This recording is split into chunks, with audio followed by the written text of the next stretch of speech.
Hello everyone, I welcome you all to our official YouTube channel of BMD College of Education. So this is our second video जिसके अंदर हम unit 1 का सब topic 2 करेंगे। पहली वाली वीडियो में हमने यूनिट 1 का सब टॉपिक 1 किया था, तो जिन बच्चों ने वो वीडियो नहीं देखी है वो पहले जाके उसको देख लीजिए, उसके बाद आपको ये टॉपिक ज़्यादा बेहतर तरीके से समझ आएगा।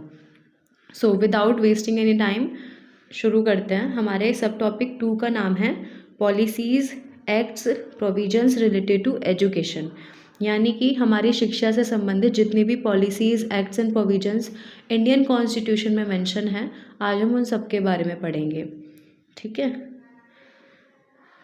ये जो टेबल है यहाँ पे, इस टेबल में टोटल 11 टॉपिक्स मेंशन हैं, और ये जो 11 टॉपिक्स है ये हमें पॉलिसीज़ एक्ट्स एंड प्रोविजंस के बारे में ही बताते हैं, जो कि हमारे इंडियन कॉन्स्टिट्यूशन में मेंशन है। बट अब आप सोच रहे होंगे कि 16 मार्क्स के क्वेश्चन में आप ये 11 टॉपिक्स करेंगे, तो ऐसा नहीं है। आपको इनमें से कोई भी 4-5 टॉपिक करने हैं जो कि आपको बहुत अच्छे से याद हो जाए और जो आपको लगे आपके अकॉर्डिंग ईजी है। ठीक है, मैं आज इस वीडियो में आपको टोटल 10 टॉपिक्स कराऊंगी, और जो आपको बहुत अच्छे तरीके से समझ आ जाए फिर आप उनमें से चूज़ कर लीजिएगा कि आपको कौन से टॉपिक करने हैं। और टॉपिक के नाम आप देख सकते हैं, right to free and compulsory education article 45, right to education article 21A, और ऐसे ही बाकी सारे। चलिए इंट्रोडक्शन से शुरू करते हैं। इंट्रोडक्शन है, this chapter deals with the major policies, constitutional provisions, legislative measures related to education in India, with special reference to class, caste, tribe, religion and gender।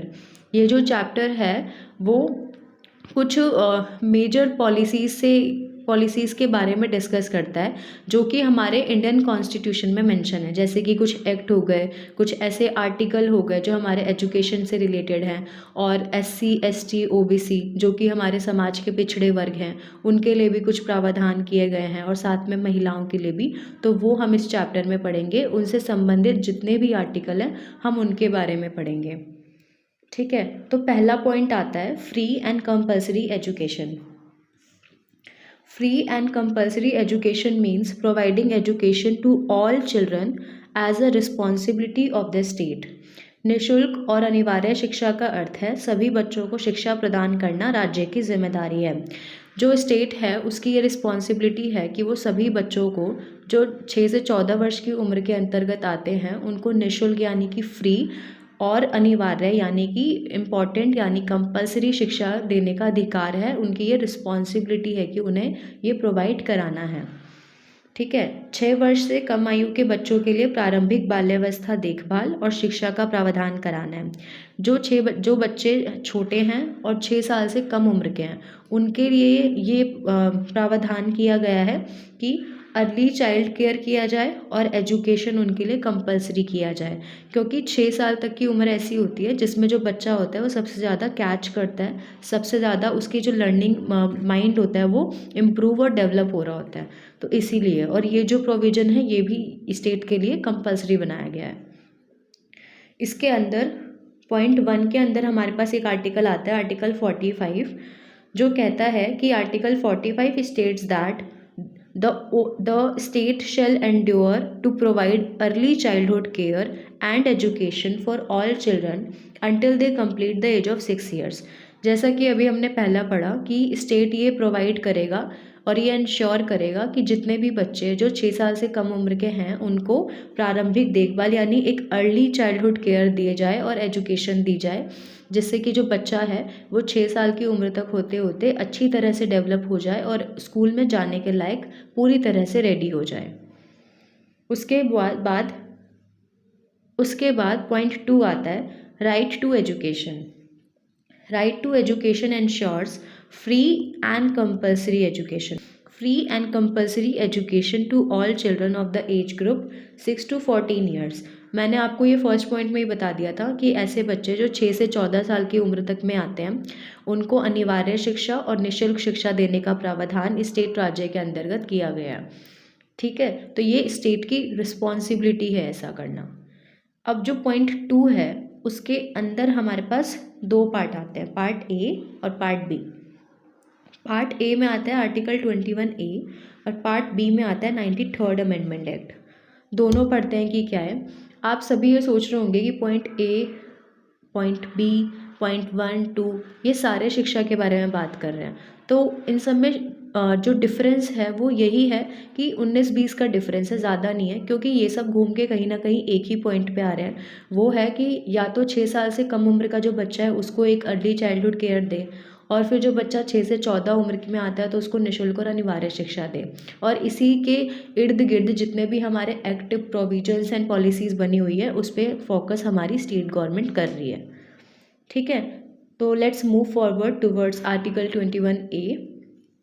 Article 21A states that the state shall provide free and compulsory education to all children of the age to 6 to 14 years in such manner as the state may determine by law।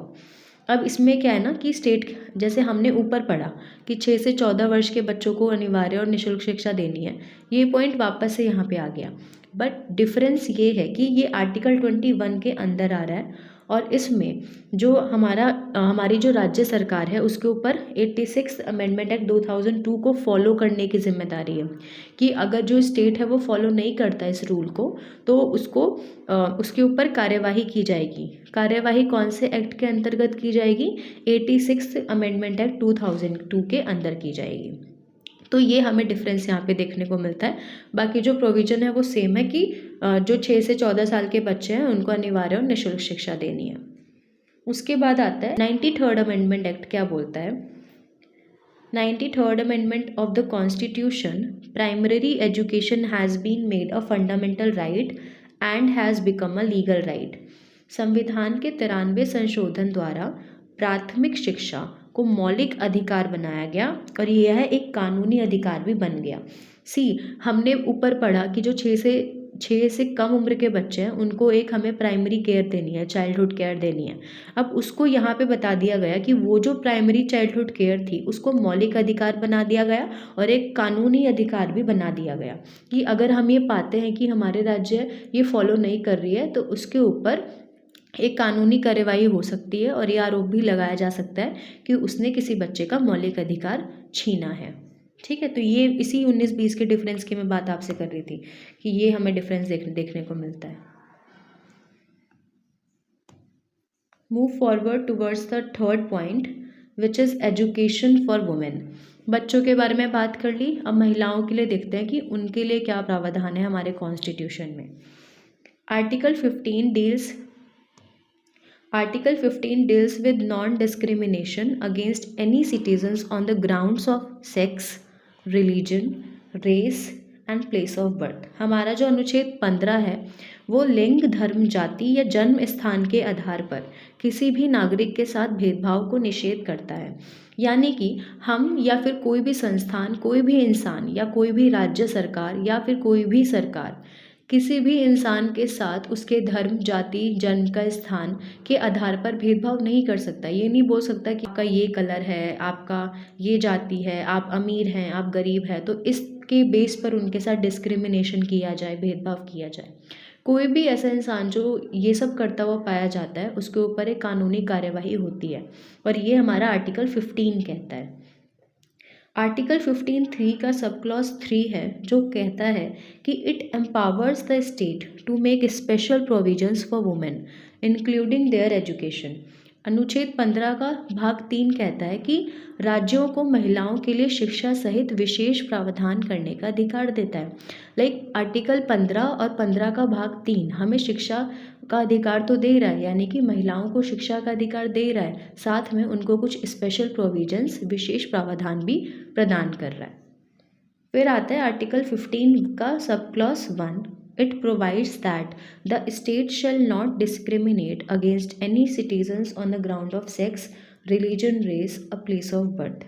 अब अनुच्छेद 15(1) में दोबारा से यही बोला गया है कि जो राज्य है वो लिंग, धर्म, जाति या फिर जन्म के स्थान पर किसी भी नागरिक के साथ भेदभाव नहीं करेगा। जब भी कॉन्स्टिट्यूशन या उसके आर्टिकल्स के बारे में पढ़ते हैं तो they all deal with the article 15 sub clause 1, 2, 3, जिसमें यही बात बोली गई है कि किसी भी इंसान के साथ, चाहे वो कोई भी इंसान हो, अमीर हो गरीब हो कोई भी हो, उसके साथ भेदभाव किसी भी आधार पे आप नहीं कर सकते हैं. You can't discriminate that person on any basis.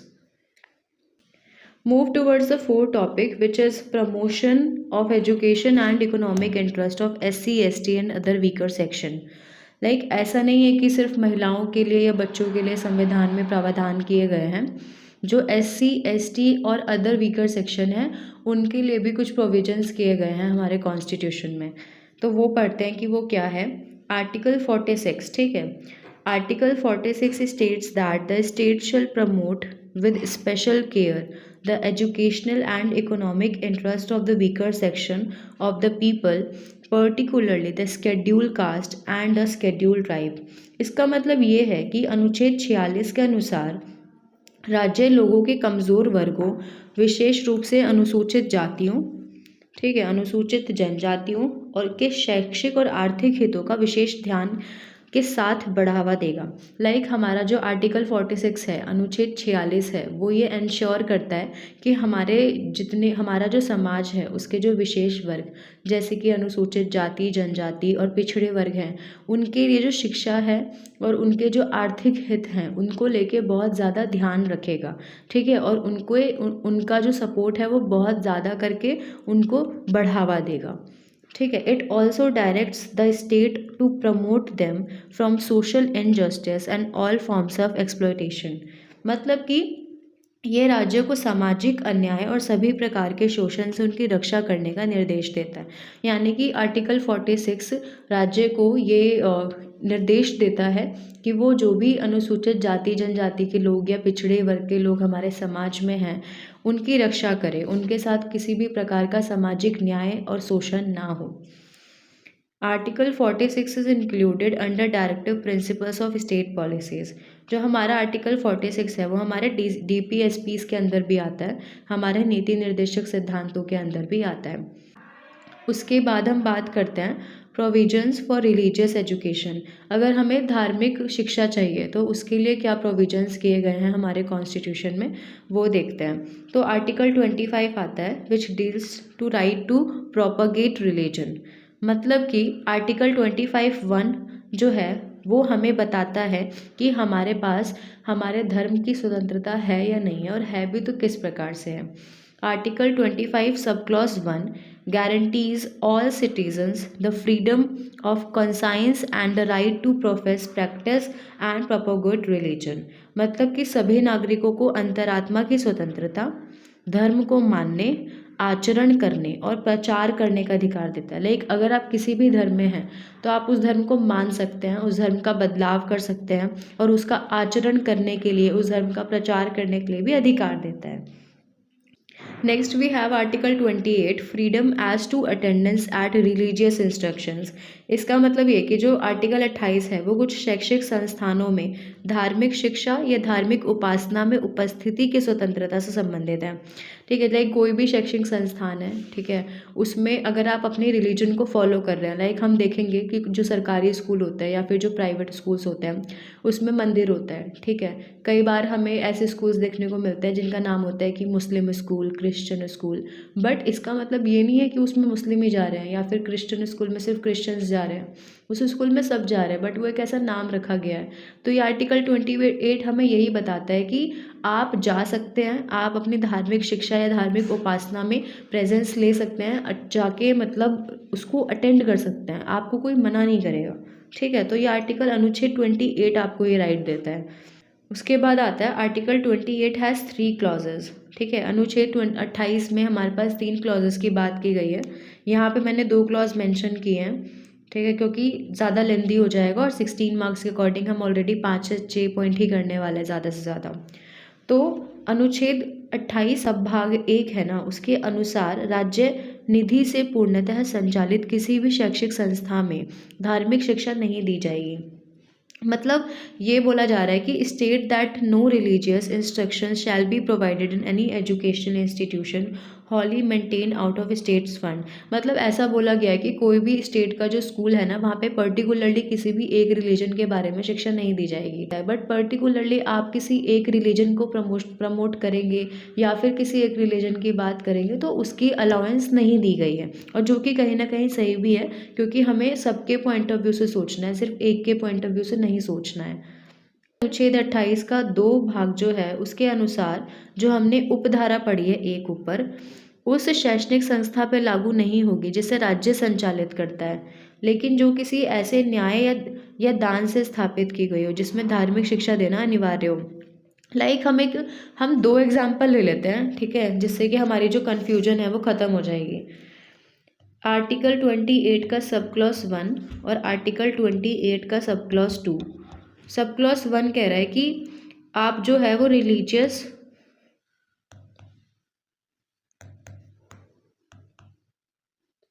Religious study नहीं करवाएंगे, उन इंस्टीट्यूशंस में नहीं करवाएंगे जहाँ पे जो फंड है या फिर वो जो स्कूल या इंस्टीट्यूशन है वो बनाया गया है सभी के फंड्स के थ्रू, ना कि किसी एक के फंड के थ्रू। और आर्टिकल 28(1) 28(2) ये कहता है कि ये तभी लागू होगा जब जो इंस्टीट्यूशन है वो बहुत सारे लोगों ने मिलके इस्टेब्लिश किया हो। बट अगर कोई इंसान, जैसे कि मैं हूँ और मैं किसी को पैसे दे के बोलती हूँ कि आप एक पर्टिकुलरली कोई स्कूल स्थापित करो और इस स्कूल में हम पर्टिकुलरली हिंदू धर्म को मानेंगे और हिंदू धर्म की पूजा करेंगे, तो मैं कर सकती हूँ जस्ट बिकॉज मैं एक हूँ, मैंने फंड दिया है और ये मेरा है। तो ये आ जाता है धार्मिक स्वतंत्रता के अधिकार के अंदर, ना कि इसके अंदर कि ये मना कर रहा है। 28(1) वापस से बता देती हूँ, वहाँ पे लागू होगा जहाँ पे जो कोई भी इंस्टीट्यूशन है वो बनाया गया हो बहुत सारे लोगों के द्वारा, ना कि किसी एक अकेले के द्वारा। और 28(2) ये जस्टिफाई करता है कि जो ये वाला जो एक्ट है 28(1) ये वहाँ पे लागू नहीं होगा जहाँ पे जो कोई भी संस्थान है वो किसी एक अकेले व्यक्ति के द्वारा बनाया जाएगा। अगर ये हम वहाँ पे लागू कर देते हैं, इसका मतलब वो एक अकेले इंसान के धार्मिक स्वतंत्रता के अधिकार का हनन करता है। तो ये हमने समझ आया आर्टिकल 28(1) और 2 के बीच में। यहाँ पे कोई भी कन्फ्यूजन की बात नहीं है, आप एक बार 2 बार रीडिंग करेंगे आपको अच्छे से समझ आ जाएगा। Move forward to part 6, protection of interest of minorities. जो अल्पसंख्यक है उनके जो बचाव है, उनका जो संरक्षण है, उसके लिए भी बात की गई है हमारे संविधान के अनुच्छेदों में। तो आ जाते हैं अनुच्छेद 29 article 29। It relates to the protection of the interest of minorities. अल्पसंख्यकों के हितों की रक्षा से संबंधित है। अनुच्छेद 29 बोलता है कि जो भी अल्पसंख्यक है अगर उनके कोई भी अधिकार है या हित है उनसे छीना जा रहा है, ये बोल के कि आप तो कम संख्या में हैं, आपके लिए तो क्या ही करना, तो उनके खिलाफ अनुच्छेद 29 में कार्यवाही की जाएगी, उनके खिलाफ जो एक्शन लिया जाएगा, बिकॉज उनका ये फंडामेंटल राइट है, माइनॉरिटीज़ के पास ये फंडामेंटल राइट है कि वो अपना जो एक अलग संस्थान है, अलग शिक्षण संस्थान, धार्मिक स्थल खोल सकते हैं। Any section of citizens residing in India having a distinct language, script, culture has the right to conserve the same. Bharat में रहने वाले किसी भी नागरिक समूह को जिसकी अपनी विशिष्ट भाषा है, लिपि या संस्कृति है, उसे सुरक्षित रखने का अधिकार है। ठीक है, as we all know India में बहुत ज़्यादा डाइवर्सिटी है, बट ऐसा नहीं है कि कोई इंसान जो अलग है उसको अपने ही भाषा, अपना खान पान या अपनी संस्कृति बचाने का अधिकार नहीं है, बल्कि ऐसा है कि हर इंसान जो अपनी भाषा, अपनी संस्कृति या फिर अपनी लिपि को संरक्षित रखना चाहता है तो वो रख सकता है, और ये भी हमारे आर्टिकल 29 में मेंशन है। तो देख लीजिए आप लोग कि हमारा जो कॉन्स्टिट्यूशन है वो कितनी ज़्यादा फैसिलिटीज़ हर किसी एक को प्रोवाइड करा रहा है। हमारे कॉन्स्टिट्यूशन ने किसी भी एक को पीछे नहीं छोड़ा, चाहे वो बच्चा हो, महिला हो या कोई पिछड़ा वर्ग क्यों ना हो हमारे समाज का। Then we have next point, no citizens shall be denied admission into any educational institution maintained by the state or receiving state aid on grounds of religion, race, caste, language or any of them। यानी कि धर्म, नस्ल, जाति या भाषा के आधार पर किसी भी नागरिक को राज्य द्वारा संचालित या राज्य द्वारा सहायता प्रदान शैक्षिक संस्थान में प्रवेश से वंचित किया जाएगा। ऐसे कोई इंस्टीट्यूशंस जहाँ पे स्टेट का फंड है या फिर स्टेट के थ्रू ही वो चलाया जा रहा है, तो वहाँ पे अगर कोई एडमिशन लेना चाहता है तो उसे मिलेगा, उसके साथ ये बोल के भेदभाव नहीं किया जाएगा कि आपका धर्म, नस्ल, जाति या जन्म का जो स्थान है वो अलग है। उसके बाद आता है right of minorities to establish and administer educational institutions. मैंने पहले ही आपको ये पॉइंट शॉर्ट में बता दिया था कि अल्पसंख्यकों के पास ये अधिकार है कि अगर वो कोई अपना एजुकेशनल इंस्टीट्यूशन खोलना चाहते हैं या फिर कोई अपना एक रिलीजियस प्लेस ओपन करना चाहते हैं, टेम्पल ओपन करना चाहते हैं, तो उनके पास ये राइट है। और वो जो राइट है वो आर्टिकल 30 में मेंशन है। अल्पसंख्यकों को शैक्षिक संस्थान स्थापित और संचालित करने का अधिकार है।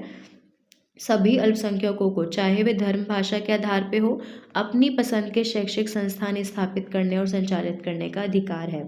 राज्य किसी शैक्षिक संस्था को केवल इस आधार पर अनुदान देने में भेदभाव नहीं करेगा कि वह अल्पसंख्यक के प्रबंधन में। अब ऐसा नहीं है कि अल्पसंख्यक जो हैं वो लगा लेते हैं हम 100 या 200 की संख्या में, उन्होंने अपना एक कोई इंस्टीट्यूशन खोल दिया और कोई टेम्पल खोल दिया, तो स्टेट के पास ये राइट नहीं है कि वो बोल दे कि हम आपको फंड नहीं देंगे जस्ट बिकॉज आप लोग माइनॉरिटीज़ हैं। ये बिल्कुल ही गलत हो जाएगा और ये अगेंस्ट है, इसके विरुद्ध हम कानूनी कार्यवाही कर सकते हैं। जबकि जो स्टेट है वो कभी भी डिस्क्रिमिनेट नहीं करेगा और सेम फंड देगा, सेम सपोर्ट देगा माइनॉरिटीज़ के थ्रू खोले गए जितने भी एजुकेशनल और धार्मिक जितने भी संस्थान हैं सबके लिए। ठीक है, तो यही बताया गया कि किसी भी तरह से अल्पसंख्यकों के साथ भेदभाव नहीं होगा, चाहे वो कुछ भी करे अपने हित के लिए। उसके बाद आता है 8th point, instructions in mother tongue at the primary stage. Article 350A और 350B ये हमारे मातृभाषा के बारे में बात करता है। Instructions in mother tongue at the primary stage means providing education in the child's mother language at the initial stage of schooling. प्राथमिक स्तर पर मातृभाषा में शिक्षा का अर्थ है प्रारंभिक शिक्षा बच्चों को अपनी भाषा में प्रदान करना। अब जो छोटे बच्चे होते हैं, ठीक है, उनके लिए उनके पास ये राइट है कि आर्टिकल 350A और B के अंतर्गत वो जब जा रहे हैं अपने प्ले स्कूल में या फिर बहुत कम स्टेज वाले स्कूल में वो जा रहे हैं जहाँ पे वो सीखते हैं कि कैसे बोलना है, कैसे चलना है, कैसे ABCD करनी है, तो वो जो प्राइमरी स्टेज की स्टडी है तो वो ये बोला गया है इस आर्टिकल में कि वो जो स्टडी है वो उनके मातृभाषा में ही दी जाएगी और किसी लैंग्वेज में नहीं दी जाएगी, क्योंकि जो बच्चा है वो अपनी मातृभाषा को जल्दी कैच करता है, जल्दी समझ पाता है, जिससे कि उसका जो माइंड डेवलपमेंट है वो ज़्यादा जल्दी होता है। तो इसीलिए ये बोला गया है कि उसके पास भी अधिकार हैं। ब्रीफली थोड़ा सा पढ़ लेते हैं कि आर्टिकल 350A क्या कहता है।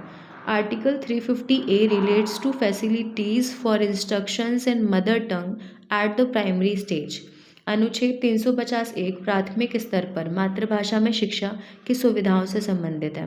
350 ये बोलता है कि प्राथमिक स्तर पर जो बच्चा शिक्षा ले रहा है उसको उसकी मातृभाषा में प्रदान करना है और ये उसका अधिकार है।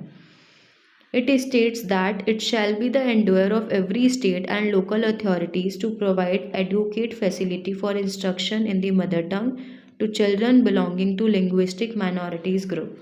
इसमें कहा गया है कि प्रत्येक राज्य या फिर स्थानीय प्राधिकरण के पास यह अधिकार है या फिर वो ये प्रयास करेगा कि भाषाई अल्पसंख्यक समूहों के बच्चों को प्राथमिक स्तर पर मातृभाषा में शिक्षा पर्याप्त सुविधाएं प्रदान करें।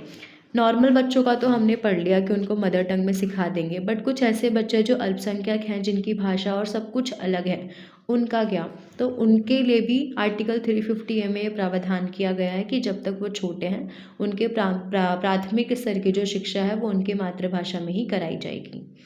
राष्ट्रपति ऐसी सुविधा प्रदान करने के लिए किसी भी राज्य को आवश्यक निर्देश दे सकते हैं, और अगर राष्ट्रपति के पास तक ये बात गई कि कोई भी अल्पसंख्यक का समूह है जिनके बच्चों को उनके मातृभाषा में शिक्षा प्रदान नहीं की जा रही है, तो वो इससे संबंधित स्पेशल जो इंस्ट्रक्शंस है वो स्टेट को दे सकते हैं, and then state have to follow. Then we have article 350B. Article 350B provides for the appointment of a special officer for linguistic minorities. 350B भाषाई अल्पसंख्यकों के लिए एक विशेष अधिकारी की नियुक्ति का प्रावधान करता है। एज वी ऑल नो, जब हम सिविल सर्विसेज का एग्ज़ाम क्लियर करते हैं तो हम IAS IPS बन के हमारी कई बार ऐसी जगह पे पोस्टिंग हमें देखने को मिलती है जहाँ पे बहुत अल्पसंख्यक है, काइंड ऑफ आदिवासी लोग रहते हैं। तो अब ऐसा तो नहीं है ना हमारे कॉन्स्टिट्यूशन में मेंशन कि अगर कोई भी एडमिनिस्ट्रेशन में सर्विस जो ऑफिसर होगा वो सिर्फ ऐसे स्टेट में या ऐसी जगह पे काम करेगा जहाँ पे जो लोग हैं वो पहले से डेवलप है, बल्कि हम ये कोशिश करते हैं कि जो भी हमारे ऑफिसर्स हैं उनकी पोस्टिंग ऐसी जगह पे करी जाए जहाँ पे जो अल्पसंख्यक हैं उनकी संख्या ज़्यादा है, या फिर जो अल्पसंख्यक है वो सबसे अलग है, वहाँ पे जाके उनके विकास के लिए काम करें। तो यही बोला गया है कि एक स्पेशल ऑफिसर भी हम अपॉइंट कर सकते हैं अगर हमें ज़रूरत लगती है माइनॉरिटीज़ के लिए। तो उसके बाद आता है the special officer investigates matter relating to safeguards provided for linguistic minorities under constitution. यह विशेष अधिकारी संविधान के अंतर्गत भाषाई अल्पसंख्यकों को दिए गए संरक्षणों से संबंधित मामलों की जांच करता है। अब ये ऑफिसर्स वहाँ जाके देखते हैं कि उनको जो अधिकार दिए गए हैं अल्पसंख्यकों को, चाहे उनकी भाषा से संबंधित हो, चाहे स्कूल खोलने से रिलेटेड हो, या फिर उनको अपना एक रिलीजन फॉलो करने से रिलेटेड क्यों ना हो, तो वो उसका यूटिलाइजेशन कर रहे हैं नहीं कर रहे हैं, उन्हें कोई प्रॉब्लम तो नहीं आ रही है। तो उन सब चीज़ों के लिए ये इन्वेस्टिगेट करते हैं कि ये सब हो रहा है या नहीं हो रहा है। ये आर्टिकल 350 भी इंश्योर करता है। Then we have promotion of Hindi. Article 351 हमारी जो हिंदी है, हमारी जो राष्ट्रीय भाषा है, उसके प्रमोशन की बात करता है। Article 351 relates to the promotion and development of Hindi as the national language. 351 Hindi को राष्ट्रीय भाषा के रूप में बढ़ावा देने और इसके विकास से संबंधित है। हमारा जो अनुच्छेद 351 है ये कोशिश करता है कि जो हमारी हिंदी की राष्ट्रीय भाषा है उसका स्तर नीचे ना जाए, हमेशा उसको हम बढ़ावा दें और उसके विकास से संबंधित जो हमारे कुछ सेमिनार्स हैं, लाइक हम हिंदी दिवस भी मनाते हैं, तो वो सब इसीलिए किया जाता है to promote our national language mother tongue. According to Article 351, it is the special responsibility of the central government to develop Hindi.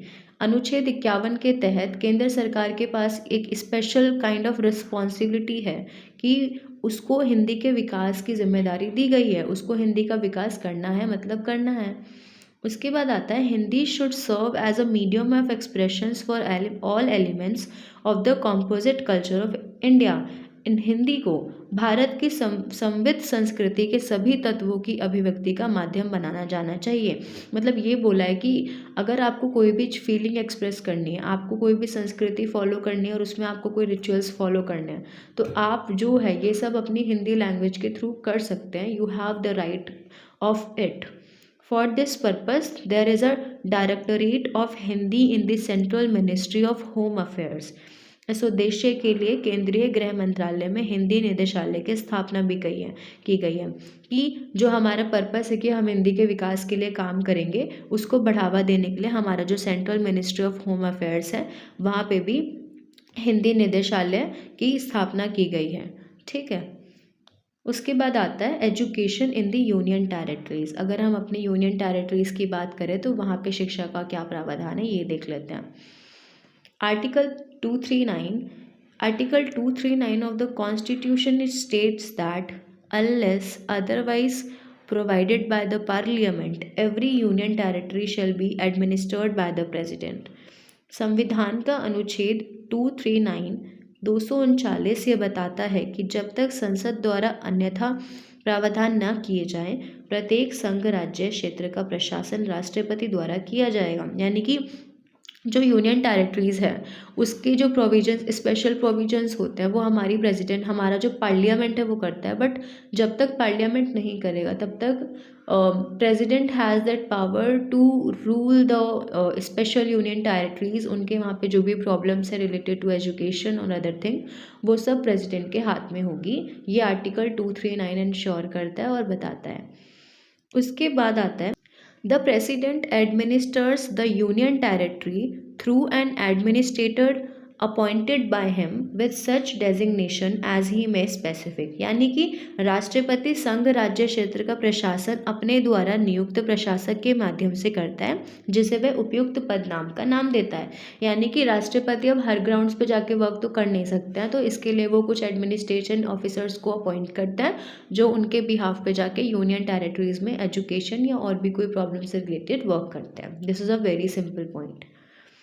This means that every union territory has its own education department। इसका मतलब यह है कि जितने भी संघ राज्य क्षेत्र हैं वो अपनी शिक्षा विभाग में उनके पास एक स्पेशल पावर होती है कि वो अपनी शिक्षा के लिए, अपने एजुकेशन डिपार्टमेंट के लिए काम कर सकते हैं। The responsibility of education in union territories lie with the union of central government. संघ राज्य क्षेत्रों में शिक्षा की जिम्मेदारी संघ या केंद्र सरकारों के अधीन होती है। ठीक है, हम जैसे एक संघ राज्य क्षेत्र ले लिया, ठीक है, दिल्ली है, दिल्ली एक यूनियन टेरिटरी है, तो इसमें जो एजुकेशन है उसकी जो रिस्पॉन्सिबिलिटी है वो संघ के पास भी होगी और केंद्र के पास भी होगी। सो ये इस पॉइंट में बोला गया और ये सब आर्टिकल 239 के अंदर आता है। So this is all about this video. ये जो सब टॉपिक 2 था ये हमारा कंप्लीट हो गया है। ठीक है, आप एक बार इस सबको खुद से पढ़िएगा। ठीक है, आई नो थोड़े से ज़्यादा आर्टिकल्स हो गए हैं बट बहुत ईजी हैं। कहीं ना कहीं जो सारे आर्टिकल्स हैं वो हर किसी के एक ना कोई किसी के प्रावधान के बारे में या फिर शिक्षा से संबंधित विशेष अधिकार के बारे में ही बात कर रहे हैं। एक दो बार पढ़ेंगे, रिवाइज करेंगे तो आपको अच्छे से लर्न हो जाएगा। So, thank you so much for giving your precious time. That's all.